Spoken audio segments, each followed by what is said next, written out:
Richard Branson. You hear the name and you probably think of hot air balloons, maybe Virgin Records, and definitely that whole go your own way, maverick vibe.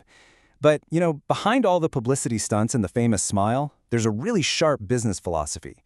It's less like a stuffy corporate manual and more like an adventurous guide to winning. So let's dive into this playbook and see what really makes the Virgin Empire tick. Okay, so the story behind this quote, it's absolutely wild. On his TV show, The Rebel Billionaire, he actually put a contestant in a barrel and started lowering him over the massive Victoria Falls. I'm serious.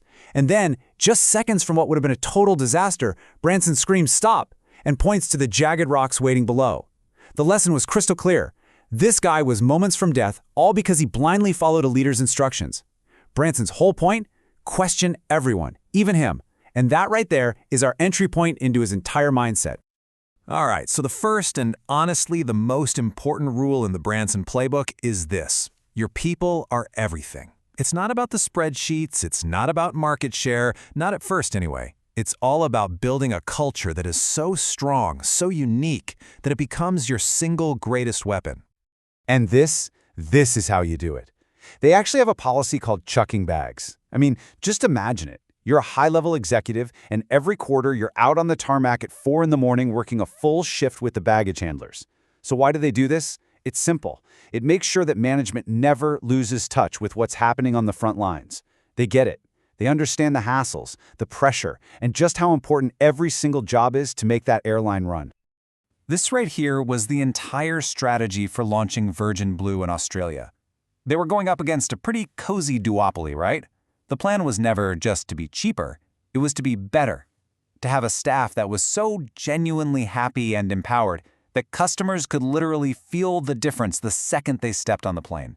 You can always copy a price, but you just can't copy a company's soul. So let's kind of look at the DNA of that culture. It's all built on common sense and, well, basic decency. You see someone burning out, you tell them to go on vacation. Someone suffers a personal tragedy, you tell them to take all the time they need. And get this one. If you make a mistake and promote someone too soon, that's on you as the manager. So instead of firing them, you offer them their old job back. And this thing called secondment, which is basically a temporary transfer, is a way of life. It helps good people move between all the different Virgin companies to grow their skills and share what they know. It's brilliant. And that leads us right into rule number 2. You have to embrace your failures. Branson famously loves what he calls the occasional cock-up. For him, if you're not failing every now and then, you're just not innovating. Failure isn't some sign of weakness. It's the price you pay for a world-class education in business. His most important lesson came super early. When he was just 19, he tried this little scheme to avoid paying purchase tax on records. Well, he got caught, spent a night in a jail cell, and his parents had to put up their own home just to bail him out. He said that taught him a lesson for life. Never ever do anything that crosses an ethical or legal line. Your reputation is absolutely everything, and it is never worth risking for a quick shortcut. Now just look at this number for a second. 100 million pounds. That was the price tag on a single mistake at Virgin Atlantic. They had designed this revolutionary new upper-class seat, but a competitor, British Airways, somehow got wind of it and launched an even better one first. Ouch. So what did they do? Did they just stick with their super expensive, now second-rate seats? Nope. They admitted the mistake was, in their words, too ghastly to live with, cut their losses, and literally dumped them. They went straight back to the drawing board and designed what became the undisputed best flatbeds in the sky. That £100 million loss, it was transformed into a market-leading advantage that they easily made back and then some. And of course, we have to talk about Virgin Cola. It was this bold, audacious attempt to take on Coca-Cola. And, it started off pretty well, but Coke fought back like a cornered animal. They even created a dedicated SWAT team with the sole mission of crushing Virgin Cola. In the end, it just couldn't break through. The lesson? A powerful brand is great, but it's not always enough. You have to respect the sheer power of the established giants.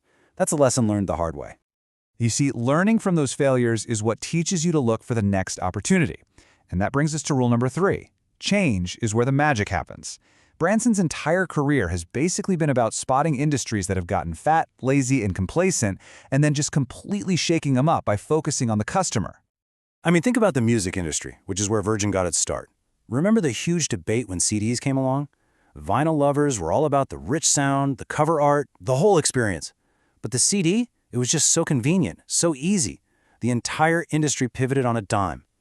Branson learned really early that you have to be ready for change, because it's pretty much the only thing you can guarantee is going to happen. So this brings us back to Australia. The airline market there was a total duopoly, controlled by just two carriers, Qantas and Ansett. And they had gotten very comfortable. Fares were high, service was predictable. I mean, this market was practically begging for someone to come in and shake things up. So how did Virgin Blue break in? Well, they did the exact opposite of what anybody expected. The CEO, a guy named Brett Godfrey, went out and deliberately hired people with zero airline background. Their job ads were basically like, hey, if you've got purple hair and you can still smile after a rough day at your butcher shop, you're our kind of person. They hired for personality, not for stale industry experience. And the result of that crazy strategy? Well, within just 4 years, Virgin Blue had grabbed 30% of the entire market. It was a stunning win that proved a disruptive, people-focused culture could absolutely shatter a decades-old monopoly. Okay, so all of this, the focus on people, learning from failure, embracing change, it all builds to this final and maybe the most defining rule in the entire Branson Playbook. He genuinely believes that business, with all its resources and creativity, can and should be the single greatest force for good on this planet. At the very heart of this belief is Virgin Unite. Now, this isn't your typical corporate foundation that just sits around writing checks. No, its philosophy is baked right into the business itself. It uses the energy and talent of Virgin's own people to go after really tough global issues. The core belief is simple: doing good is actually great for business. And the scale of these ambitions is just staggering. We're talking about working with Nelson Mandela to create the Elders, a group of independent world leaders working for peace. He launched a green fund to prove that sustainable energy can be profitable. And he created the Virgin Earth Challenge, a massive $25 million prize to find a real solution for removing greenhouse gases. He's literally applying startup principles to the world's biggest problems.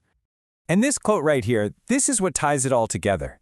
It doesn't matter if he's launching a new airline or trying to tackle climate change, the principle is exactly the same. Don't get intimidated by how big the problem seems. Just find a few passionate, creative people and get started. Because in the end, it's not the scale that matters, it's the people. So that's the Branson Playbook. It's a really powerful reminder that business can be adventurous, it can be humane, and it can be a massive force for positive change. Which leaves us with this final thought.